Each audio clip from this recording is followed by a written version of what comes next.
Notice that even with an exceptional science GPA, and it's actually total, that's their total GPA, even though most of that is the science GPA is the toughest, right? BCPM, biology, chemistry, physics, and math.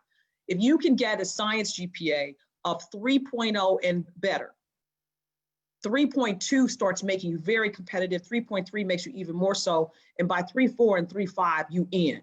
Did you hear what I said? 3.4 to 3.0 GPA in science and above, you in.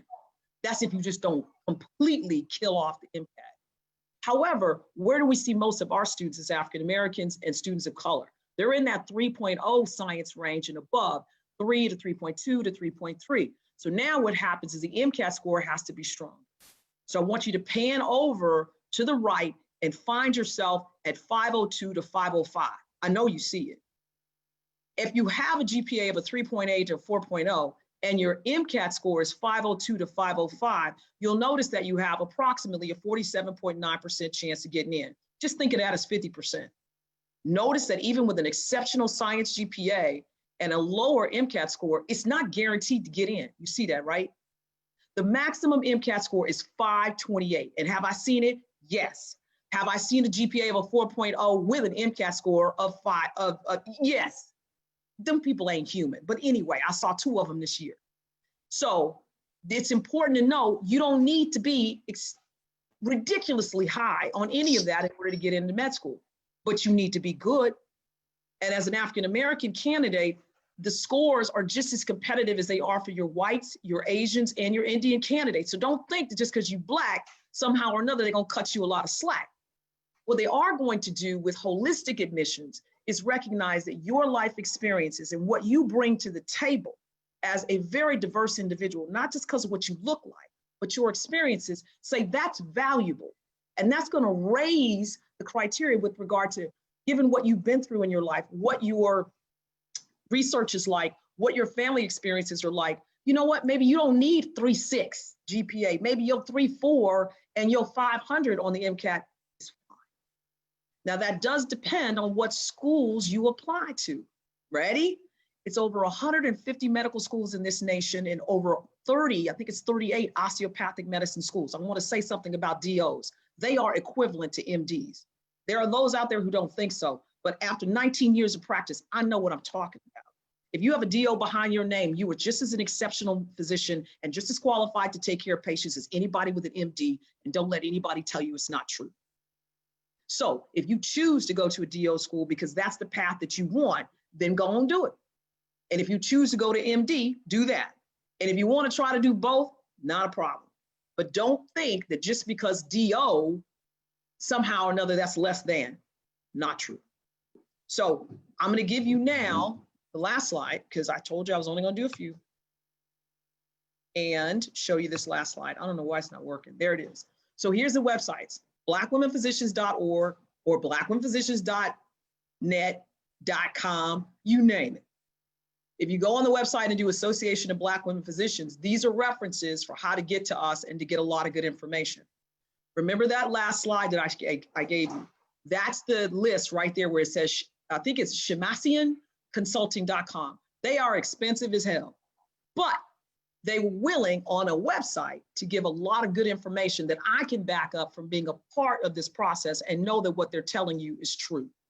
So the amcast.org, AAMC.org, all of that information, including AMSAR, is important for what we're talking about today. Make sense? All right, we're done. Unshare, take me back in, Lauren. I gotta find my way back in. Here we go. I think I'm here. Okay, return to meeting. Hello, stop share. There we go. All righty. Can y'all hear me now? Yeah. Okay. Something is in front of my face. It says meeting now streaming live on Facebook. That's beautiful, but I can't see nothing. There we go. All right. All right. I bring my whole self to work. Y'all see me, right? Okay. This is for those that know me. This is me all the time, every day, all day. Okay. Now, next is it's 2:19. We still got great time. We are ready to interview. Ha.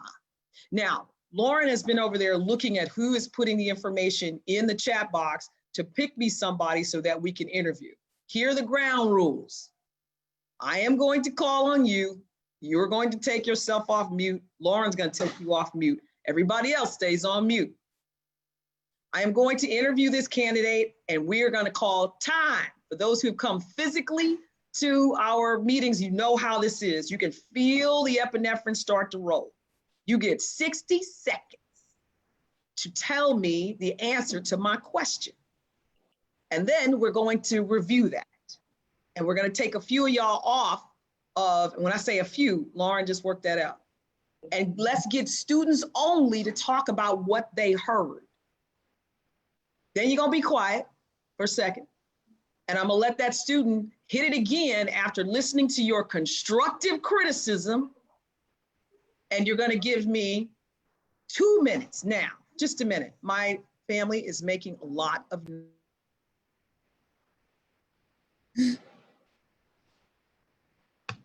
man, the Zoom stuff is something. All right, so that's 2 minutes. Then we'll do it one more time. And you'll hear the difference with what happens after you get some constructive support for what your answers are. And then last is the true interview. What you're gonna learn is how 1 minute, 2 minutes, and 3 minutes, number one, how it feels and what you can do in 1, 2, and 3 minutes. And once you get to the point that you give me your 3-minute interview, do you know how long an average interview is? 30 minutes, 60 minutes. You are going to take control of that process and guide the way that you want the questions to be asked because you already know the answers. I've interviewed people on the phone. Clearly, I've interviewed them in person. I've interviewed them on campus. I know the process, guys, doesn't change. By the time they're interviewing you, they've already assumed you got what it takes. You just have to prove that. Are you a good fit or not? There are ways to answer these questions. I'm gonna give you the answers. Make sense? All right, Lauren, hit me. The first one you want is pre-med, like an undergrad, right? Right. I see Ijoma Morty said she's studying for the MCAT. I'm assuming she's a pre-med. Perfect. Ijoma, take her off from mute. Let's get going. Okay, let me figure out how to take her off of mute. Give me a sec. I'm letting people in too. No problem. You let folks in? Okay, cool. And the rest of the students, I want you to jot down if you feel like you want to give us some criticism, you're going to, I think you can raise your hand. Maybe okay? I don't see her on here anymore. I'm going to pick someone else. All right, pick somebody else. And those who want to give some constructive feedback right after I do my, well, there she is right there. It was a different Ijoma. Oops, I'm sorry. Okay. Tell her, you raise your hand, you hit the little button, you know it's down here somewhere. And that's gonna give us some constructive criticism, okay? Now the attendings, I know I got some attendings on the line because I can see their names. At the end of the 3-minute interview, that's when I want attendings to raise their hands because the names so far that I can see are my colleagues who I know interview people. And I'm absolutely going to pick on you, Roberta Doucette, because she is the last line of defense before you get to being evaluated in the final selection committee. And she thinks the same way that all the rest of the people that are interviewing these hundreds and hundreds of candidates. And she's going to give you some constructive criticism about how you can improve or how exceptional you were and what going forward you have to look forward to, which is of course more success. Okay, all right. I'm gonna pick Shantae Butler. I see she's applying this cycle. So perfect. Excellent. All right, Shantae. Can you see me, Shantae? Yes. Hold on. Oh, perfect. I see you, Shantae. All right. Now, I'm going to treat this just like it's a real interview, guys. Shantae, are you there? I unmuted you. Yeah, I'm here. Okay, I got you. I can see you. Okay, Shantae, can you do me a favor? Yes. You're sitting down at a table, right? Yes. I know this sounds crazy, but just go with it. For those who come to Sister, I do this all the time, but it really does set the mood. I want you to get up from that table. I can see what's behind you. I want you, if you can, safely. I want you to walk to that picture behind you. knock on the wall and say, knock, knock, knock, and turn around and come in like you're going for an interview. I'm serious. Okay. Let me. Ready and go. Sorry. Lauren, start the clock when she starts to answer the question first. Go. You could have left the thing there. Oh, Okay. I don't know what I you didn't did. know. I took it with me. Okay. Take it with you then. Okay, go. You knocking? Yeah. Sorry. Come in. I know it looked crazy, y'all. Okay. I'm back.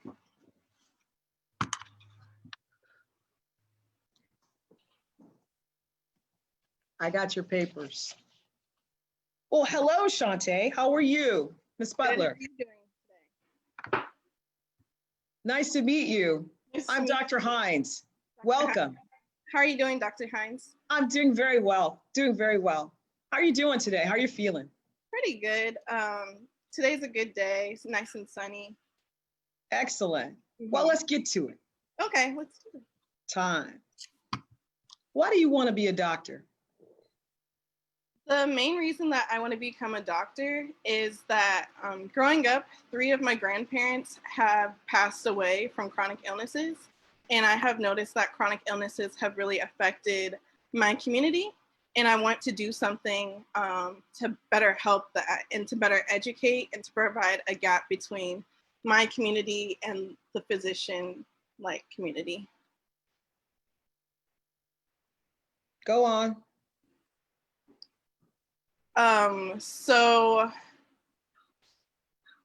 Growing up, I've always watched different medical shows like House, and I have been really inspired. My mom is also a nurse, so from a young age, it's really been instilled in me medicine.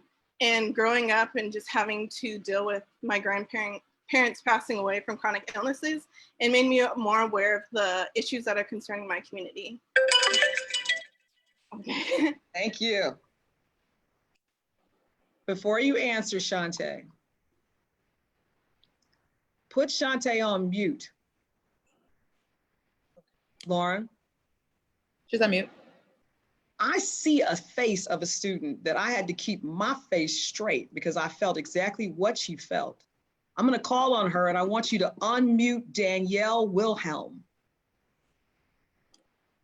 You see her? See her. Unmute. Danielle, are you a student? Hello. Yes, Hi, I am. Danielle. Are you a student? Yes, I am. Excellent. Tell me in 10 seconds what you thought about that answer, that 60-second interview. Okay, so I thought it was very good, but I noticed that she filled in some spaces with ums. And when she mentioned that she was inspired by shows like House, I've been researching a lot, and I see that a lot of interviewers don't like to hear that people want to become doctors by like Grey's Anatomy or House. But at the same time, if she had explained it further by like, oh, even though like we're not supposed to be like inspired by shows, like these are the only way that some people are able to see people like them in the medical field. So had she like explained it like that, I felt like it would have been better. Thank you, Danielle. Back on mute. Raylana Bennett, take her off. Raylana? Hey. Hi. What did you hear? This is a student. First year going to Arizona State University. Back at, what do you call that? This is the valedictorian of the class. This is one of my students. Tell me, what did you hear with Miss Butler? Okay, I thought her answer was really good. I just want to tell her, like, sitting here as like a first year student, I've heard that same speech like so many times. Like, and I'm nervous for you, sis. Like, I feel the tension. I've done the knock and all that stuff. I would just say, like, I understand relating it back to like your family. That's what I use. My grandpa had Alzheimer's, so I want to be a neurosurgeon. I have that too. I would just want to make it like just a little bit more personal.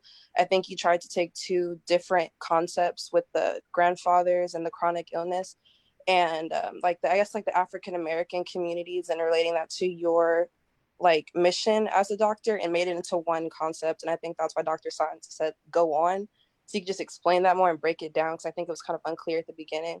I think you just got to take a deep breath and just like think, and it's okay to pause, you know, before you speak and stuff like that. That's all I would say. Excellent. I, as opinionated as I am, y'all know me, I am not going to give, as I do for the interviews, any opinions. I'm allowing the students to critique the student.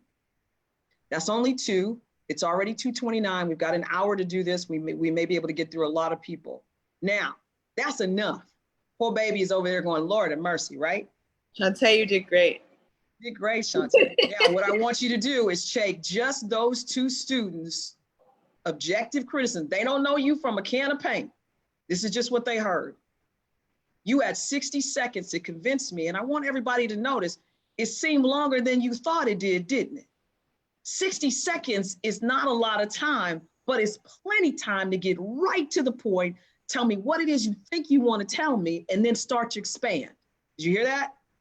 Shanti, I'm now going to give you double that time. Lauren, get ready to set the clock. She's gonna do it again? Yeah, she's gonna do it again. Do not take your phone or whatever you're doing with you. Just get up and go walk on the door, okay? The reason why I'm asking you to go to the door is because I want you to reset in your mind. Reset. And then get ready. If you have to close your eyes and then open your eyes, and when you sit down, I want you ready. Ready? 2 minutes. And you're gonna get 2 minutes, so go. She's knocking on the door, I see you. Come on in. Hello, Dr. Welcome, Hart. Shanti. Hi. Hi, how are you doing today? I'm doing very well. So nice to meet you. Nice to meet you too. Welcome, welcome to the best university of California in the world. Okay, Thank I'm you, biased. thank you. Okay, but okay. So nice to see you today. How are you feeling? I'm feeling good. Very Excellent. good today. How are you Excellent. feeling today? Tell me a little about yourself. So I graduated from the University of Southern California in spring of 2019. And I took a gap year last year to do research at the University of Southern California, where I worked in a liver transplant research laboratory. And I also had the opportunity, since my principal investigator was a transplant surgeon, I was able to shadow the transplant surgery. So I was able to see like the research that I did in the laboratory in real life time, shadowing the different patients. And Excellent. I was able to gain a lot of knowledge from that. Tell me why you want to be a physician. I went to become a physician. Mainly, it's been a lifelong interest of mine from a young age. My mother is a nurse, so medicine has always been in my life since a very young age. And as I've grown on, different things have happened, such as 3 of my grandparents passed away from chronic illnesses. And because of that, and because I know how much an effect chronic illnesses have on my community, I'm interested in bridging the gap between the community and like doctors, and better educating the community. And I know that as a doctor, people listen to doctors because they have the knowledge and the authority. And I feel that as a doctor, I'll be able to use that knowledge to my future patients. Tell me more. So my goal would be to become a doctor and gain the knowledge that I need to go back to the community to better educate in different innovative ways that really speak to the community and get the preventative measures that they need in the future. Is there a particular subspecialty you're interested in? Well, I've had a lot of experience in different subspecialties. I really like surgery. From shadowing my principal investigator, I've really developed an interest in, it's like problem solving. And I really love that aspect, as well as being able to really teach and just talk to the different patients in different ways. And why are you interested in the University of Southern California School of Medicine here in downtown Los Angeles? I love the idea of going to the University of Southern California because they serve the underserved community.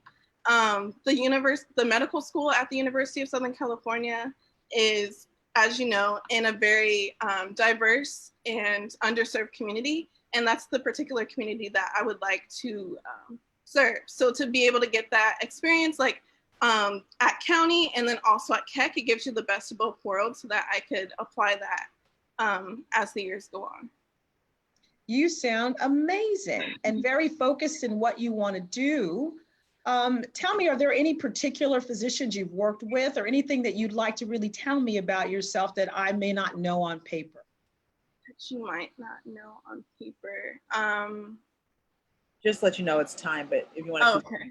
No, I don't know if you want to. We're gonna hit it. I'm gonna say stop. Thank you. Thank you. So something that you don't. Before see. you answer, Shanti, you're gonna get another shot at this. Okay. Now, I'm not gonna answer, but I'm just bubbling with joy because I thought she was better. All right, here we go. Veronica Miles, take her off of mute. Veronica Miles. Can you hear me, Veronica? I can't hear you. She's talking. I think she got off. I don't know. But I'm looking at, I got a bunch of students in front of me. I know they're students. Some of them I know, some of them I don't. So I'm looking at the participant screen and yeah. it was there. Veronica, I can't unmute you. Hold that thought. Let me see if I can find another student for a second. Someone who actually we can go back to the students I had before my mic, but I think I want another one. Butler's on the line, I believe. Who's now? Kelly Butler. I think she's such 4th year. Yeah, I know her well. I'm going to get the ones I don't know. Well, I'm going to hit one I do know. Akira McDaniels. I see you. Yes, I do. Take yourself off mute. You've been through this process. Okay. Take yourself off mute. She's off mute. I have not. Hello. There you go. Akira. Hello. Akira, did you hear Shanti speak? I did not. I just came in. Okay, Akira. Knock her out. I love her, but knock her out. And I'm going to go back just for a second because I love you too. I love you. I'm just saying. I'm going to put you on mute for a second. Danielle back. I'm going to do Danielle and Ray again. I got a few minutes. Danielle. Hello. What did you think about the second time Shanti responded? Now, she definitely improved and she had a very cohesive argument this time. And she also led it very well this time. And how it felt last time of her bridging two concepts that didn't like fit well, like with a good flow. You did that a lot better this time. She sounded less nervous. You know what I mean? She was ready to go. She said she had so much time. I had to start asking more questions. Did y'all feel that? That was just 2 minutes, maybe a little bit more, but it wasn't long. So I want you to see the difference between what 1 minute feels like, what 2 minutes feels like, and how you really can elaborate. 3 minutes is what I want Lauren to set this clock at. And then I'm gonna ask you, Shanti, think about everything that you just said to me. I know this is a cold interview. I know, guys, this is not fair, but life ain't fair. So if you ready to go to med school, you ready to be interviewed. Remember, by the time you get the interview, you've already gone through the first application process. You already submitted your secondary application, which is a specific application to the university that you are applying to. They're gonna ask you questions about their university, not in general, their university. And you're gonna answer those questions. And based on those answers, they usually will submit an interview or not. And when they tell you to come on board for the interview, you're going to be talking about their school. You see why I asked her about USC? She gave me a clue. She went to SC. I figured she'd probably apply there. So she knows more about that school than if I asked her about the University of Minnesota. So I'm asking her because your wheelhouse of what you know, I need you to know well. So when you start talking about what you want to do in medicine and who you believe you're going to be and what you want to achieve, because here's the time to talk about it, you ought to know that well. That means that your application that you submit for AMCAS, you need to know it backward and forward. Your personal statement, your answers to your secondary, what your grades are, where your pluses, where your minuses are, what the people who you asked to write letters of recommendation for you, what you think they may have said about you, talk to them. Make sure they didn't say nothing crazy. If you get the impression that they might write something crazy, don't ask them for a letter of recommendation, ask somebody else. So that when you walk in that room, you ready. But if you sound like you not ready, that's the last person, I'm not lying to y'all. That person that says, I think this is a good candidate for acceptance into our med school versus not. Look at all that work you got through just to get to that point. So don't blow it in that space. Am I making sense? All right, Shanti, you get 3 minutes now. Gather it together. And what I'd like, I'm gonna give you a tip. Shoot right to the point when I ask you. Did anybody notice that when I said, tell me about yourself, it was the same question as, why do you want to be a doctor? Don't get tripped up into the words changing that makes you think that it's not the same question. It's always the same question. Why are you here? Why are you at this university? What made you make this decision? When did you make this decision? Why us? Why physician? Sometimes they'll get mean and say, why not a nurse? Why not a PA? You can help people. I just gave you a tip. If you tell me I want to be a doctor because I want to help people, because everybody wants to help people. I didn't say it's a bad answer, but there are better answers. Because the next question, if somebody's being mean, is, well, why aren't you an EMT? Why aren't you a teacher? You could be at the grocery clerk. That's some pretty evil people out there. But the question is, why do you want to be a physician? And usually the answer somewhere in that is leadership. See, physicians lead teams. Physicians make decisions that are impactful on the diagnosis, the plan, the management, and they accept the responsibility for the patient and the team. So there are plenty of people that you're going to be working with that will do some crazy stuff, and it's on you because you the doctor. So the nurse who is a strong advocate for the patient can still do some things that you're like, oops, I didn't mean for her to do that. Or she misinterpreted something you said. Ain't her fault, it's your fault, because you didn't communicate effectively. Now, don't get me wrong, there's some subtleties here. But ultimately, the physician is the leader on the team. The physician is someone who is going to take charge to some extent for the care of the patient with the team. You ain't the only one taking care, because there's pharmacists, there's everybody taking care of the patient. But that's the difference. So, ready? Shanti, Lauren, give me 3 minutes on the clock.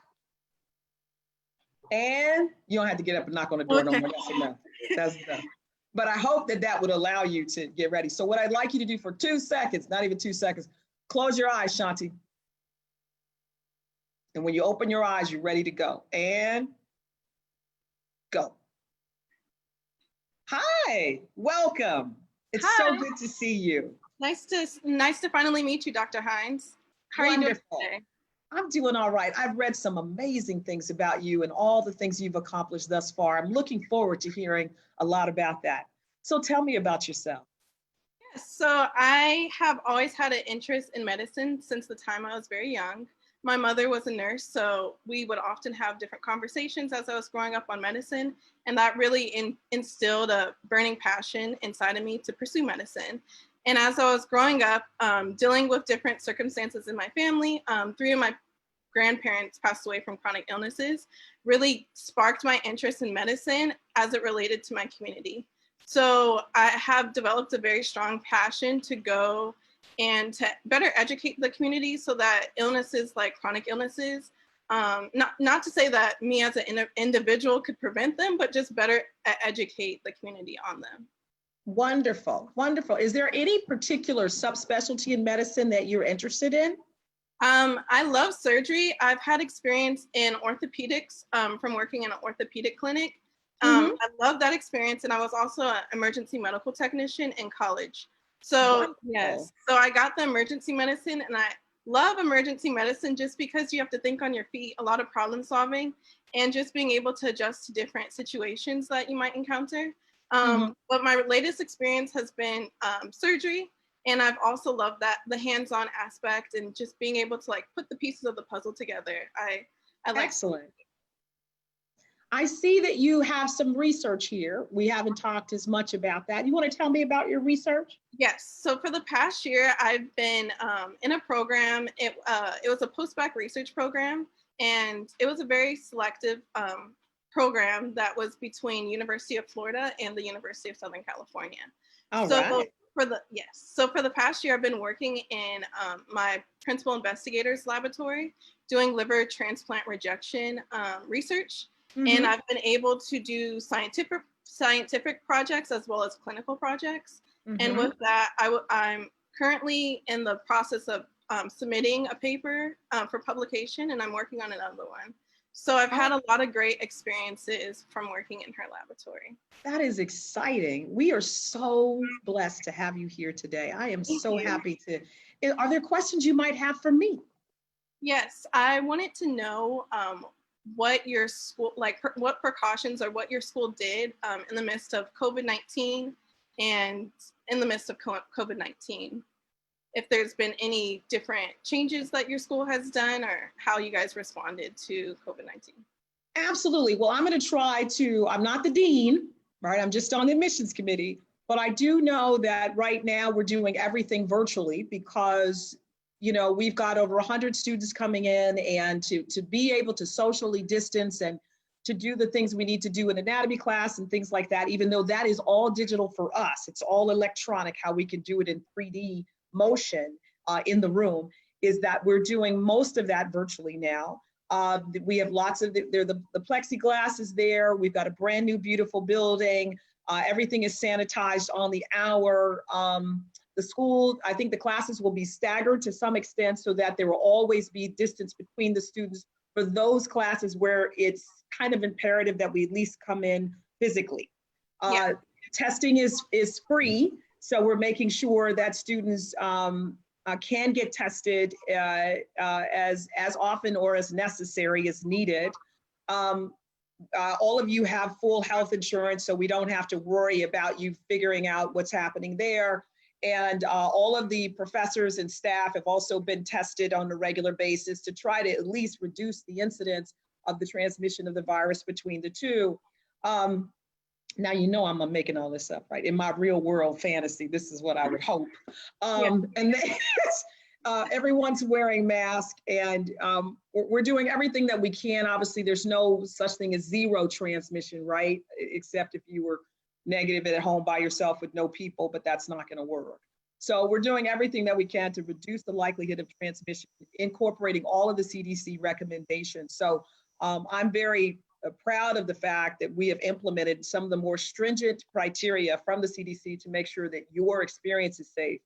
Right now, you're not rotating with the physicians on the wards just yet. It is your first year, but the introduction to doctoring does get you in a classroom of, I think it's 4 to 6 of your peers. I think we're only going to do 4 now, just so that we've got good spacing in that environment. So thank you for asking that question. That's why we're doing everything so virtually, right? So it's important. I think that's a very good question. And I'm gonna add, it's a really good question to ask for every single school you go to.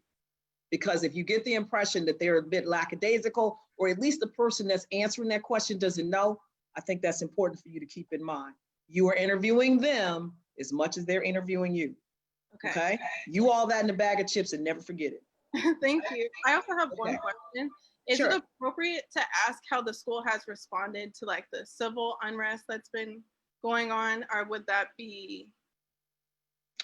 Girl, now I want y'all to see my shirt because you know I am wild. Everybody know I am wild. I'm gonna tell you that since you just trying to get in the door. Okay. Now, I did not say that there may be some way I could ask an attending on here somewhere, but I would hope that this interview is about you. Okay. Now, if part of who you are is so actively involved in protesting as a pre-med student, then maybe you might want to touch on it. Mm-hmm. But I don't know if I would bring that up because it kind of will divert, right? Attention from what you want to say about yourself and how unique you are. I don't want anybody to walk away thinking that you are a little more less civil, I don't know, more active, more Angela Davis, as you know I am, but not as a student. You know what I'm saying? So I would say it's not the wrong question. I just don't know if it's most pertinent and applicable to your interview right now. Okay. Does that make sense? Yes. Now, once you get in, I think you should raise hell. But until you get in. Yeah. Okay. Right? Now the attendings may see things differently. I would say, maybe not. All right, now I didn't see her. I'm gonna Shanti, I'm gonna end this interview.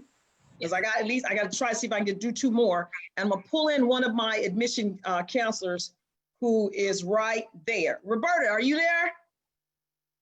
Roberta Duce. Yeah, I'm here. Sorry, I am here. I just had it on mute. Yeah. Okay, Roberta, I need you to look at you at the beat.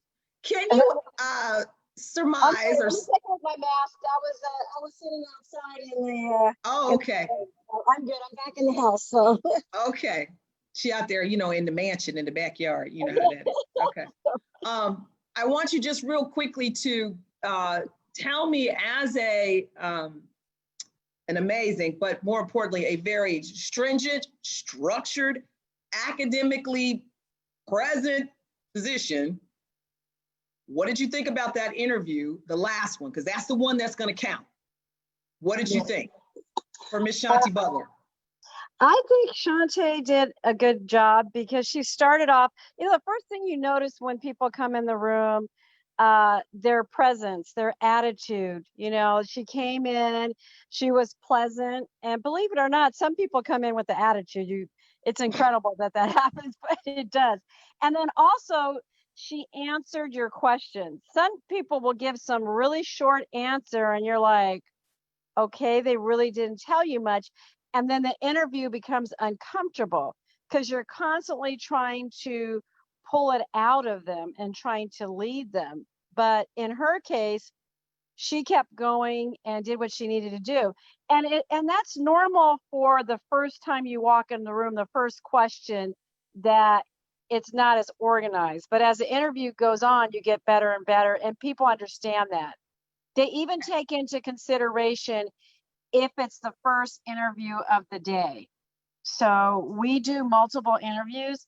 So we even think about, well, that was the first interview of the day, as opposed to somebody that it's later in the day, they've already gone through multiple interviews. So that all that is considered. But, there's no right or wrong answer. People want to hear what you're about, what you've done in the community, and having your key points available to answer it, not necessarily memorizing the answer so that it sounds like you're just rote doing it by memory, because people don't like that either. If you just have canned answers that you just apply, and so it's better if you just have your points, and then that way you can speak naturally and do that. And that sounds like she was natural. She was getting out her points, and it wasn't just some rote thing. Now, there's some people, they have some canned answer that they have made up, like they read something, a certain book, and they heard it, and they put it out there, but then when you delve deeper, you find out that's just part of their canned answer, but it's not really the integrity of who they are and what they've done and what they know. Excellent. Thank you, Roberta. Oops, Yeah. I'm sorry.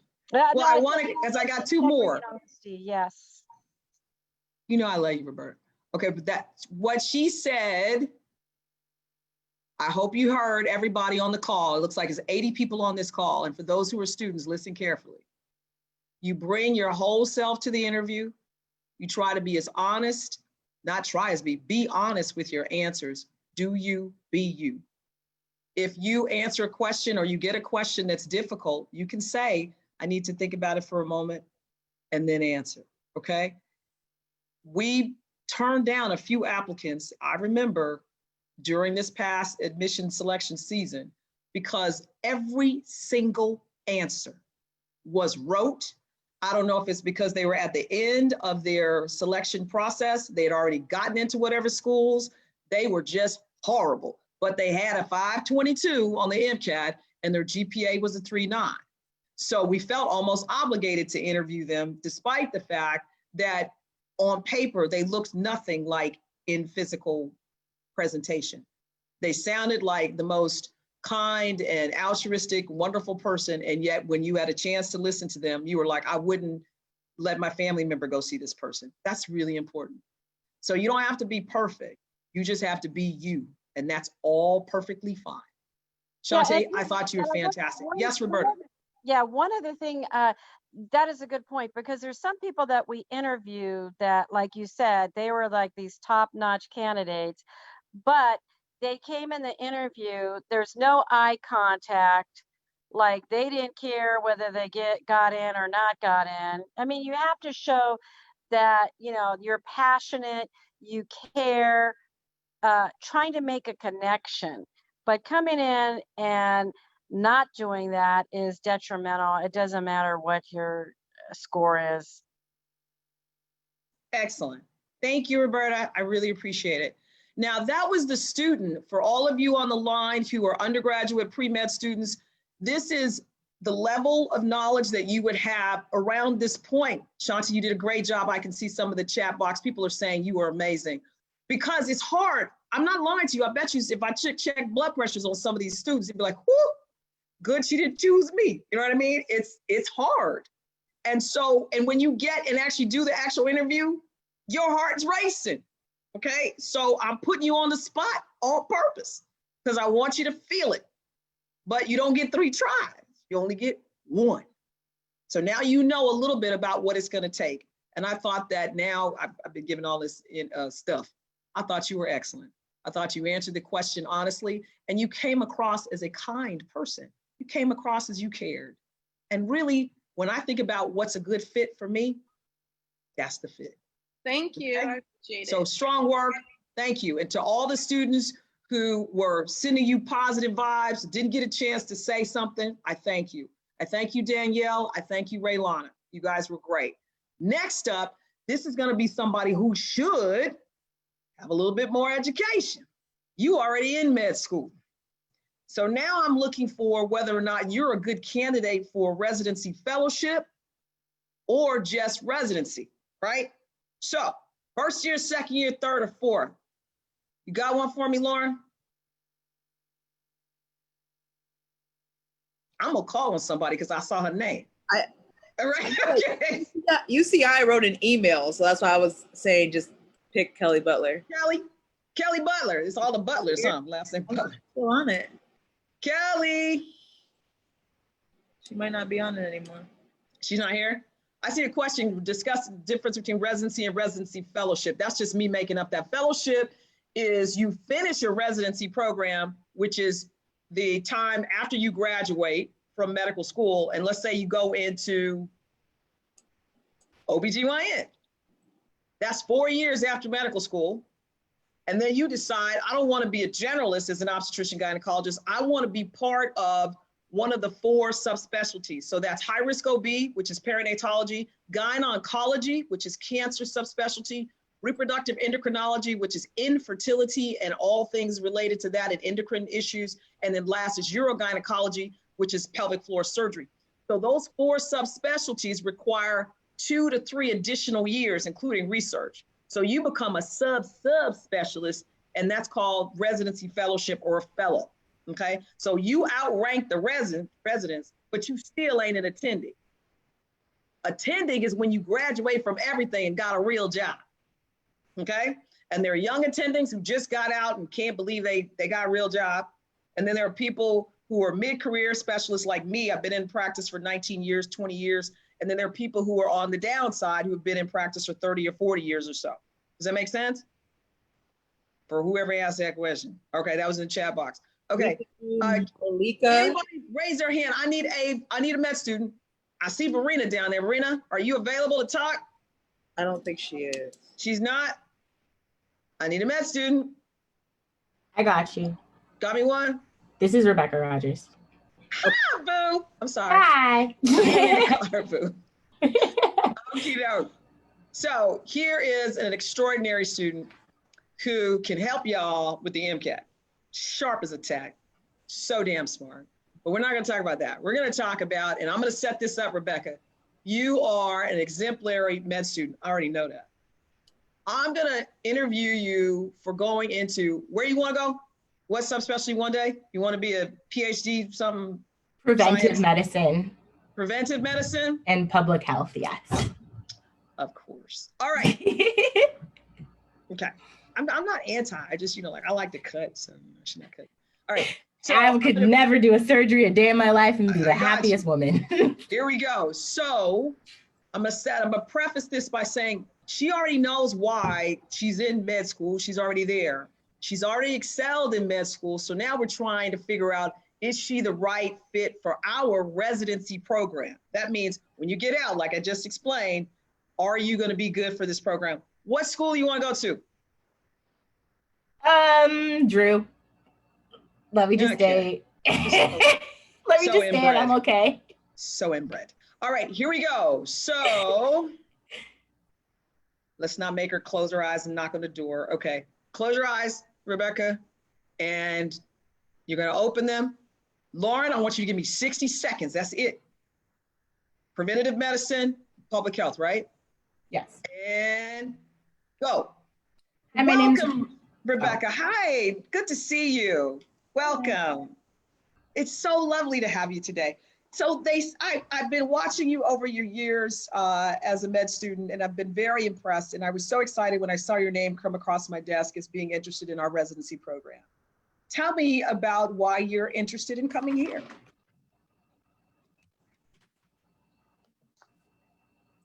So thank you for having me. I'm very excited to be here.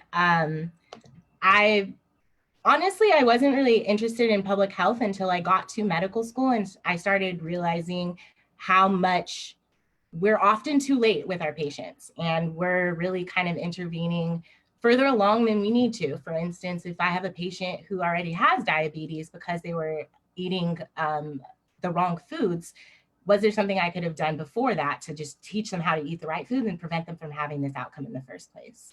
So I've become a lot more interested, explored a lot more research that's dealing with the interventions, especially with early childhood and teenage interventions to prevent diseases and also understand trauma-informed approaches to dealing with patients to make sure, especially I want to work in underserved communities, especially minority communities, where cultural competency is of the utmost importance. And if I don't have the understanding that my patients are not all coming from the same capacity that I came from and did not all come from the same experiences I had, I will not be able to provide the most excellent, competent care that my patients deserve. Excellent. She is one of my students, can you tell? She ended at 60 seconds. She gave me all the information that I needed to build on because I'm now going to go in a lot harder on why my program. I see a few things about this interview, but I see one of my students, but she wasn't here to hear it all, so I can't kill her on the question. I think I'm gonna give her a break and we're gonna go in a little harder on Rebecca. Okay. So, Lauren, give me 2 minutes. Got it. Don't start the clock till I finish my question. Okay. Rebecca, you were telling me that you had not been interested in public health until you got into medical school. Was there a particular event or an experience that you had that made you want to go this direction? So I wouldn't say it was one specific event. I would say it was more so my experience working with my preceptor over time. I was lucky, fortunate, blessed, however you want to say it, to have the same preceptor for all 4 years of my medical school experience. And he worked in Inglewood, and he was a private, in private practice, but my mentor also is a member for the FDA advisory committee, and he's also on the California Medical Board. And so I've been able to experience not just working with an underserved community and day in and day out being able to educate patients who are predominantly Black and Latino, but I've also been able to have a lot of conversations with him about his role with the FDA advisory committee and how how the FDA is able to approve different drugs and how often those trials don't involve minorities as well, and how there's a lot of education that can be done in that capacity, but it's not so much from a physician. It is more in the public health aspects and the allied health professions. Also in his role in the Medical Board of California, I've learned a lot about the ways the Medical Board is able to monitor and make sure that physicians stay up to date on their training. And I'm learning a lot how there's a huge gap in the training of physicians in our understanding of nutrition and all of the other public health approaches.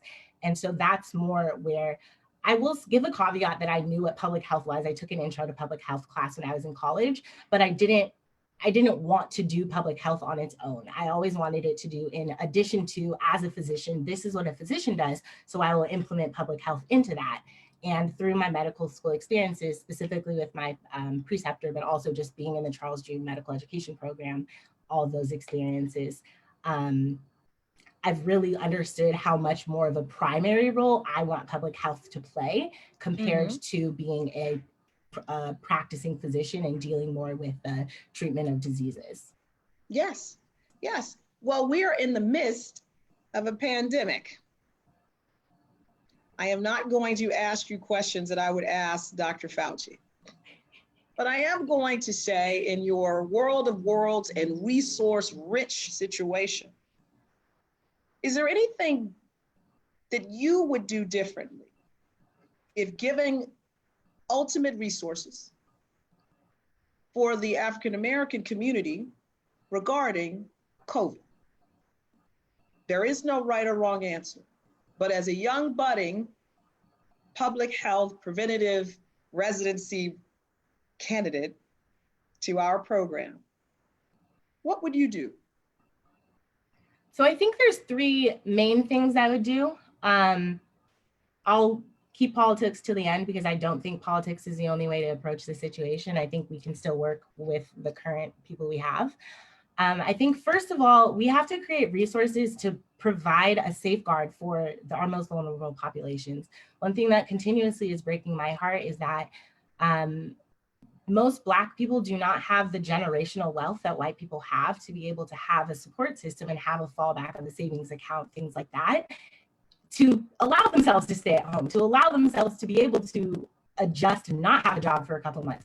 We don't have that same resources. And honestly, that's what I think a strong government would provide, just across the board for anybody. So I think first of all, the payment protection program that we had one time that all other countries are consistently getting on a month, if we could get that for all Black and brown, honestly for everybody, but especially for our Black community patients, if we can provide that so they don't have to worry about if they need to go to work to be able to provide a job, to provide food and a house for their family, to prevent all of those other things like diabetes from becoming something that's even more of a health risk than COVID, and all of the other things from having inadequate housing access, things like that. So firstly, making sure everybody has the ability to afford to live, whether or not they have a job. Secondly, I think we need to allow, even just this weekend, I've been working with two friends who are trying to get a COVID test because they've been exposed to someone who has COVID.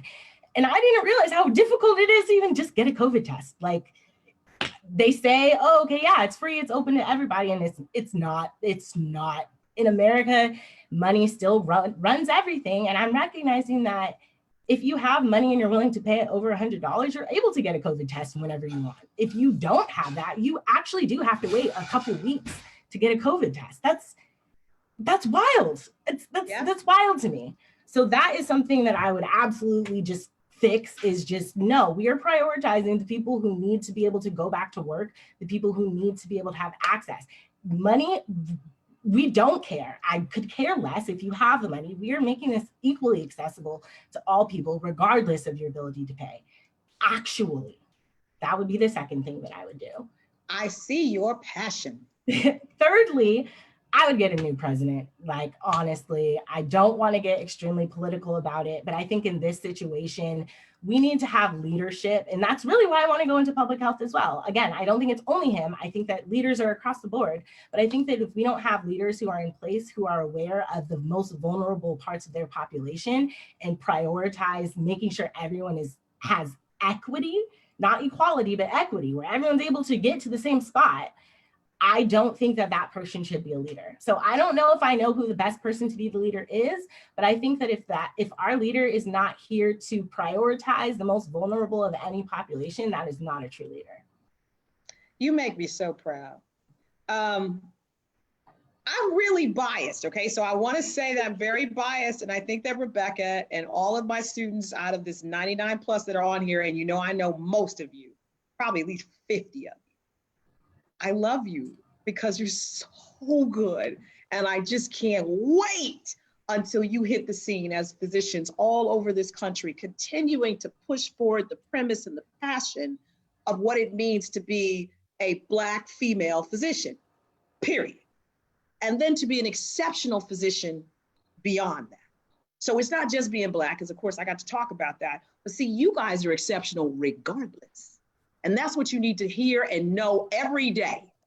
So Rebecca is just one exception, or not exception, but one example of how amazing the students are in this program. And we invite all those who share our passion and mission as the Association of Black Women Physicians to be on board, because this is what we do. Shanti, I have not yet had a chance to ever physically meet Shanti as far as I know, and yet look at how amazing she was. So there's the pre-med. This is the med student who's telling you what she wants to do in her experience. I would say once again, you cannot shoot the orange president in the foot, okay? So do I think that he needs to go? Of course I do. But once again, I want you to be clear that even at Charles Drew, which I am sure is aligned with a more progressive agenda, is don't bring up subjects that divert too much attention away from who you are as a candidate, all right? I said there are no right or wrong answers, but you can start going down the left, more not as right answer road when you divert attention away from yourself and what it is that you bring to the table as a candidate, okay? I liked all your answers. And if you had said a little bit more about old boy, I would have been like, yeah, but that's not what we're doing today, okay? But I thought you were exceptional, okay? So that was a great answer. And since it's 3:11, Lord have mercy, I gotta pull one resident. Do I have any residents on the call? Any fellows? Nope. Really? Okay. All right. Well, we only got through 2, and we only got through short interviews with them. So now I got to open it up, because we always at least try to give people the opportunity to ask questions. It seems like the time just runs so quickly, but burning questions hit me. And I got some attendings who might be able to help as well if it's for particular subspecialties. Lauren, what you got for me? I feel like all the questions were answered in the chat already. I have a question. Okay. Well, there was a question. Oh, there was a question about. Anime has a question. I don't have a question. I was just listening. I'm just so proud of you too. Michigan State in the house. All right. Where Yvette came off, or somebody, Yvette Drake, I think is trying to ask a question. Yes. Hi, Dr. Hines.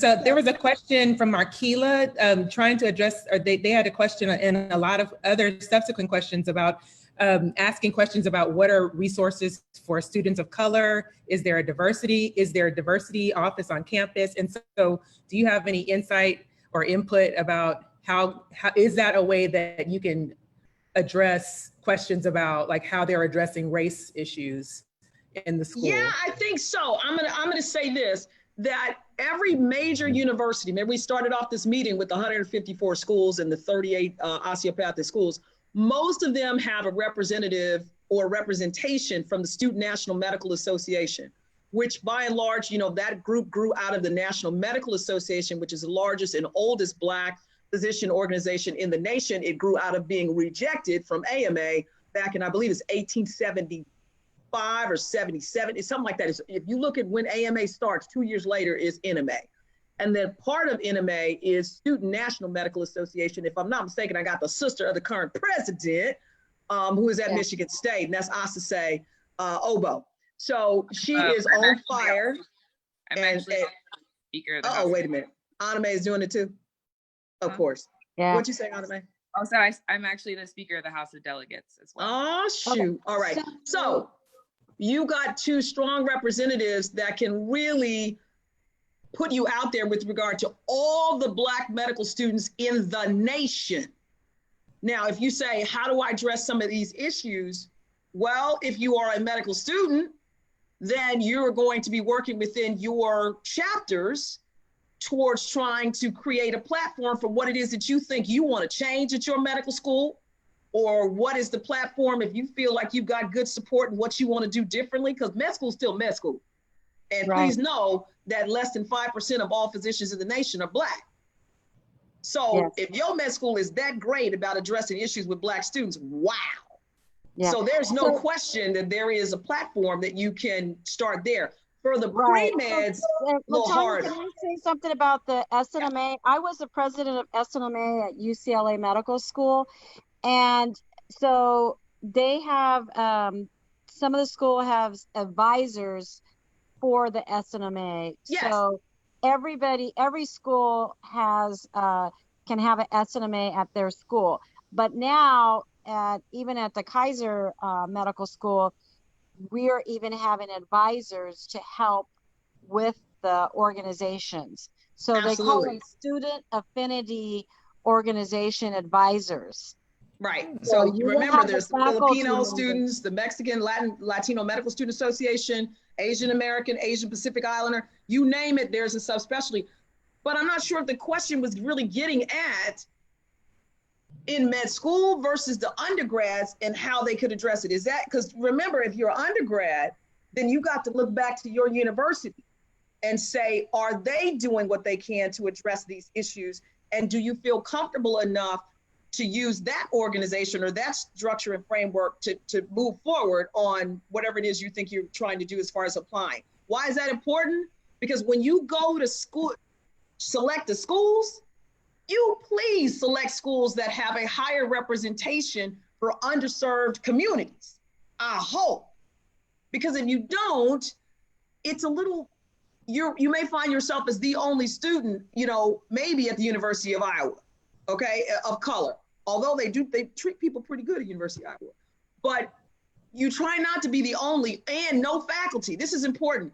If there's no Black faculty, no Black students, whoa. Because that's deliberate by the time we got to 2020. So you may find yourself, if you want to be that person and you want to put that pathway and blaze that trail, okay, we'll help you. But you probably would do better if you could see a few people that look like you, because at least you're going to have that kind of community already set up for you. I didn't say it was always welcoming, but at least it's there, okay? So I think that's important. And Roberta, I appreciate you saying that, because that's very, very helpful. So for schools, so when you start selecting, make sure that the school that you select has an SNMA chapter.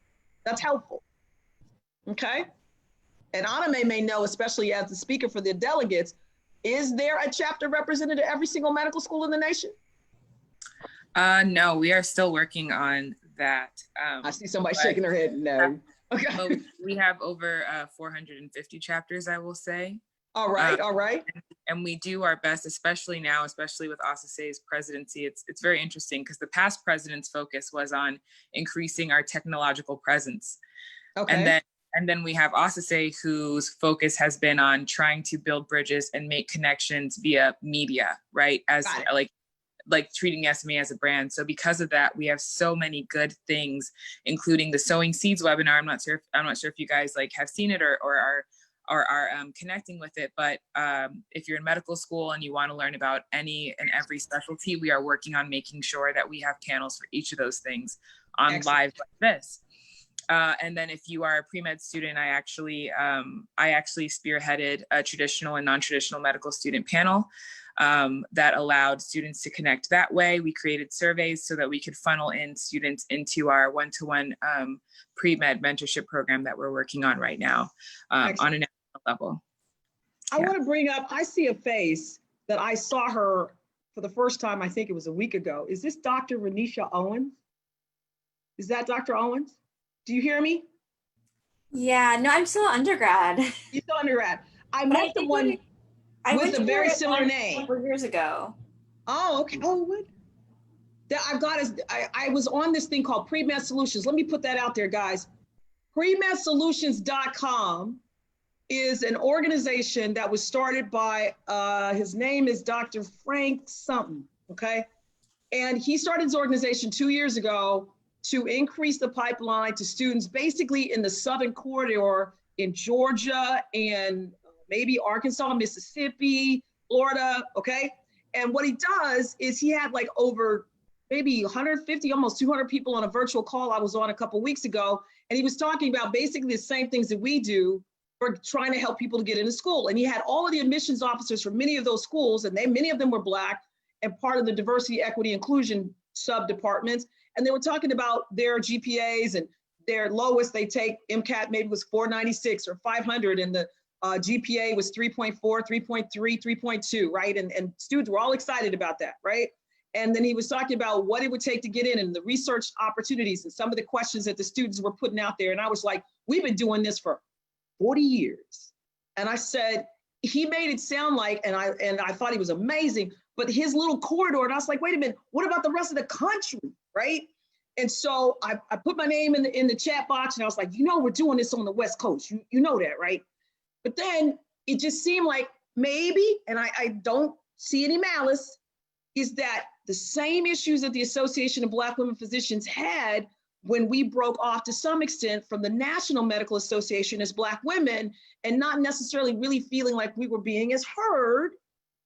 And I said, it seems like I'm feeling that this way, because even though there were lots of women on that call, it just seemed, I didn't know. So I said, I'm inviting all of them. So if any of them are on the phone call with me today, I encourage you to contact me and let me know what you guys thought about our experience here with our students, and how we're very specific towards African-American females, but it's not that this information would not help both Black males as well. Now, I'm real clear, we blackity black on ABWP. Let me just say that. The reason why I say it is because AMCAS, AAMC, and everything and all things medicine has always been skewed towards the majority population. Y'all know this. So the information I'm giving you is information that is likely readily available to people who have a legacy, who have connections, who have more money and more resources than most African Americans who are interested in attending med school. There are a few who have family and who have friends who are also physicians and can show them the road and the pathway. But for most, they do not. That is why we exist. We would need to exist if the American Medical Women's Association addressed the needs of Black women physicians. We wouldn't need to exist if SNMA was getting all of their help from AMSA. So I'm saying that we exist for a purpose and a reason in order to increase the pipeline and to address the needs in our communities, but we address all needs in every community, because quality and thriving in life as a Kaiser physician is important for all of us. So it's 3:21. We got about 10 more minutes. Lauren, are there any burning questions or people who say, look, I got to ask this question. Y'all ain't answered the question. All right, you see something? Put it in the chat. Put it in the chat. It's in the chat. Yeah, I had a question. Yes, right. It was, let me just reread it. Okay. It was after residency and or fellowship. How is it finding a job as a doctor? Do you end up where you did residency, or is it actually easy to find a job anywhere due to the shortage of doctors? First of all, ain't no such thing as easy, because it depends on what you want to do. Yeah. However, you are a physician, and being a physician puts you in a very privileged position. So you are, and this is where this will really be very helpful, you are Black and female. Female patients want to see females. Black folks want to see Black folks.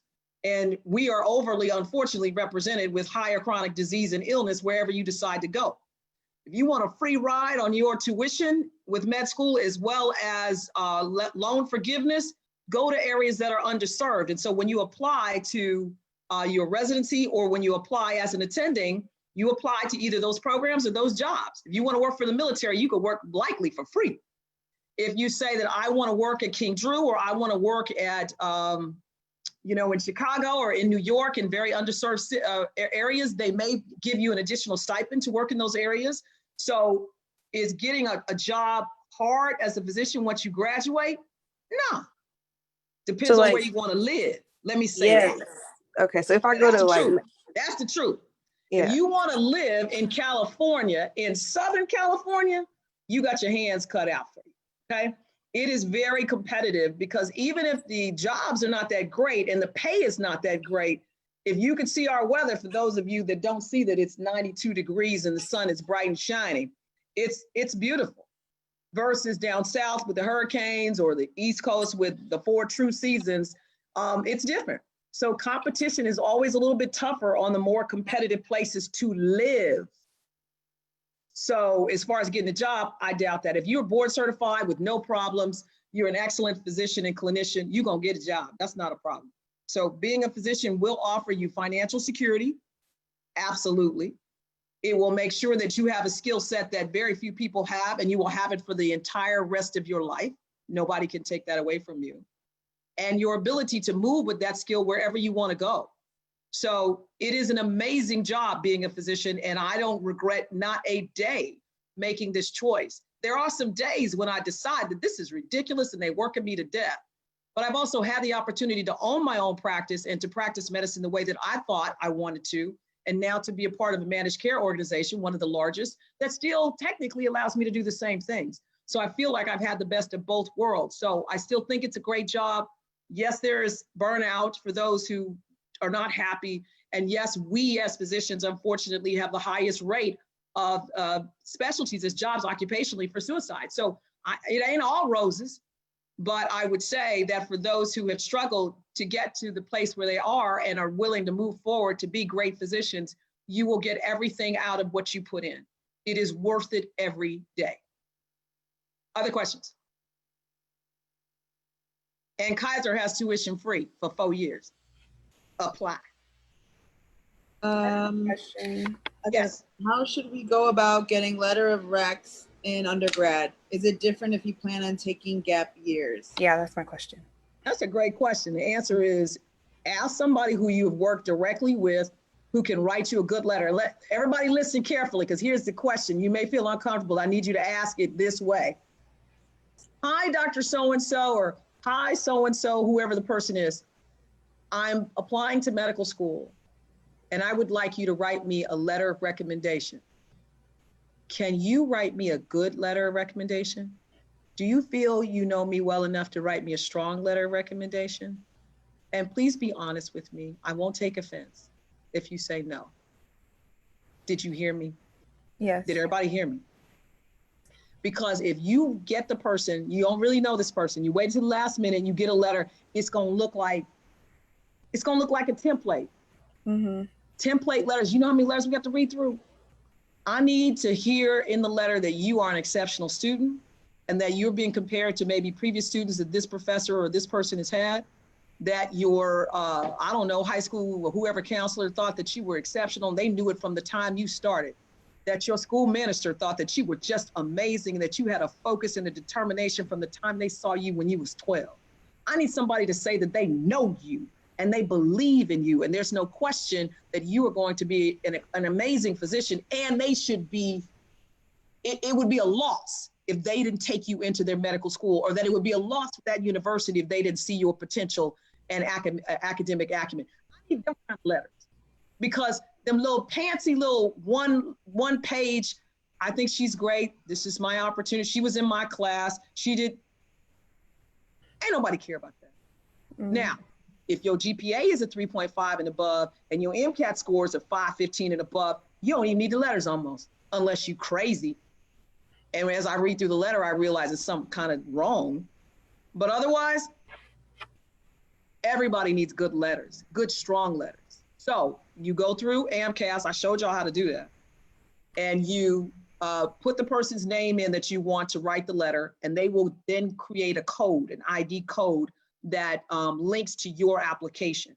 You send that email to the letter writer and give them enough time. Make sure you give your letter writer at least a month or a couple months, and feel free to follow up every couple weeks, okay?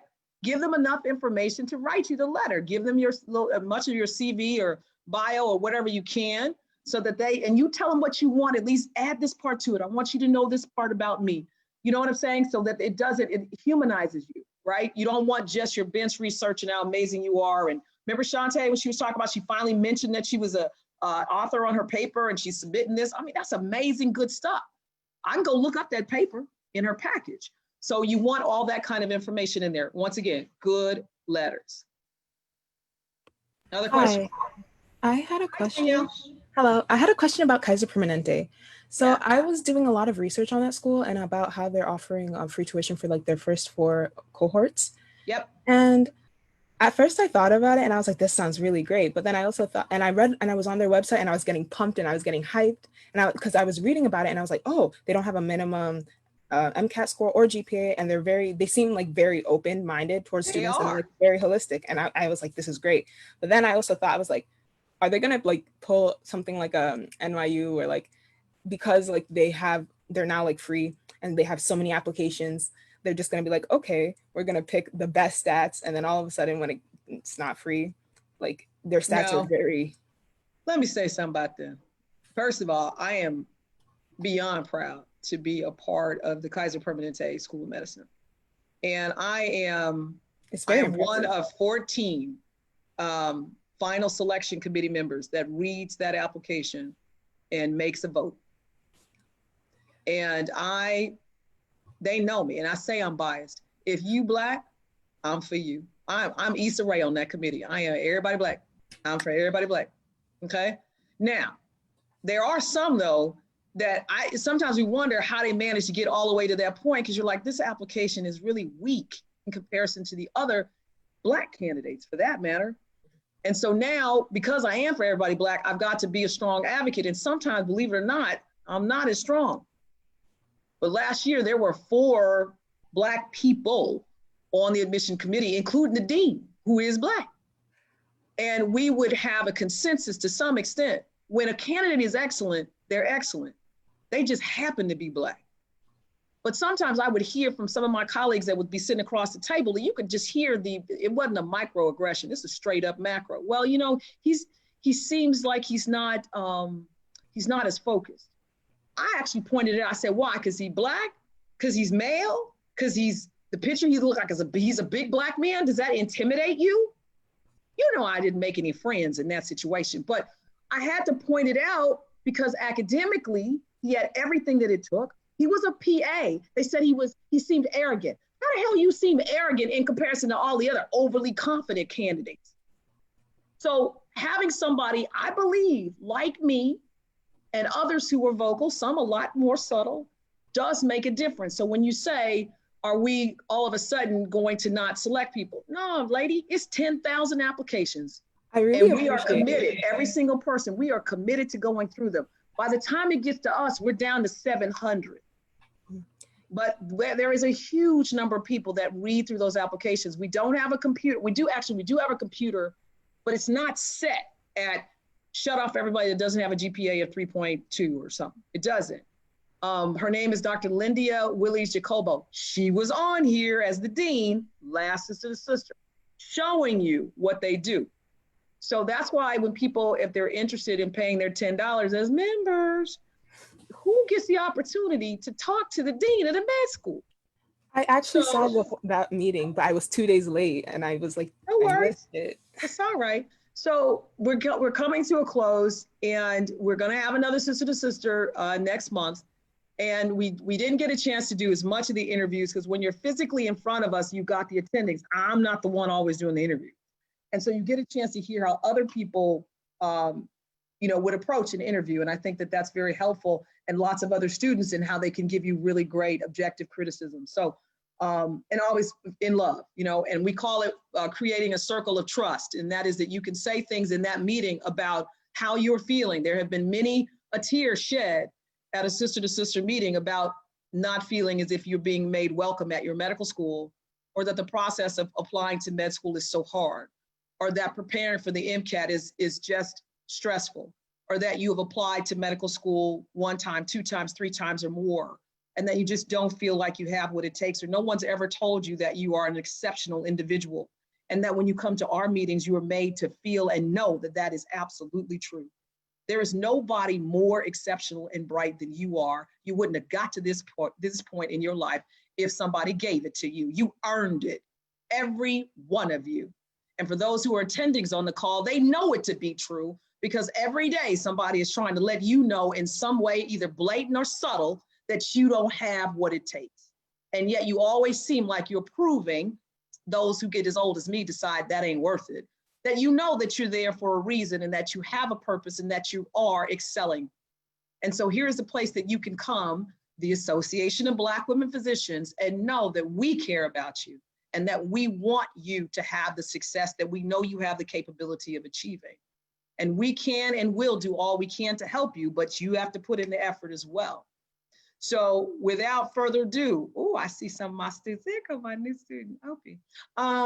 Anybody else? More questions? Lauren, you got any more, or we're out of here? I can't hear you. It's 3:34. 4 minutes over. It's 4 minutes over. I think everyone asked. So if they have anything else to say right now, then feel free to unmute yourself. If not, we so appreciate you. We love you all, and we've started our own YouTube channel. So we have like an edited version. Me and Lauren had talked about this. So there's an edited version that gets the salient points of what we're doing. And then the entire time also will be available for you guys to watch as well, and hopefully to learn from. We jumped 3 steps ahead by doing the interviews today, but I know that people are very interested in how do you apply, right? And so for those who are going through the process in undergrad, my goal is to prevent you from applying more than once to med school if possible. And if you have applied more than once, to help you with, we didn't even bring up post-bac programs and how to be better prepared so that when you do apply, that's the time you're going to get in.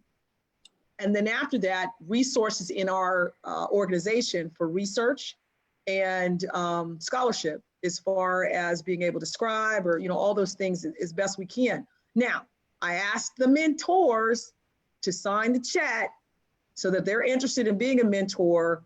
Please put your name and your subspecialty in. Now, I don't ask a lot of you guys because I know this is a working organization.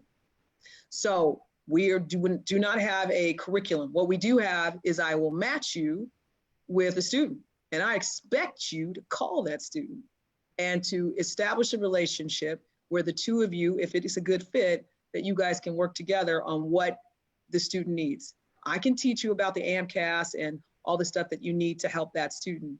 But I think sometimes just seeing someone that looks like you, that's doing what you want to do and is willing to listen to you is all that you need. So without further ado, I'm going to wave bye-bye. Did I answer all the questions? I love you guys. Bye-bye. bye.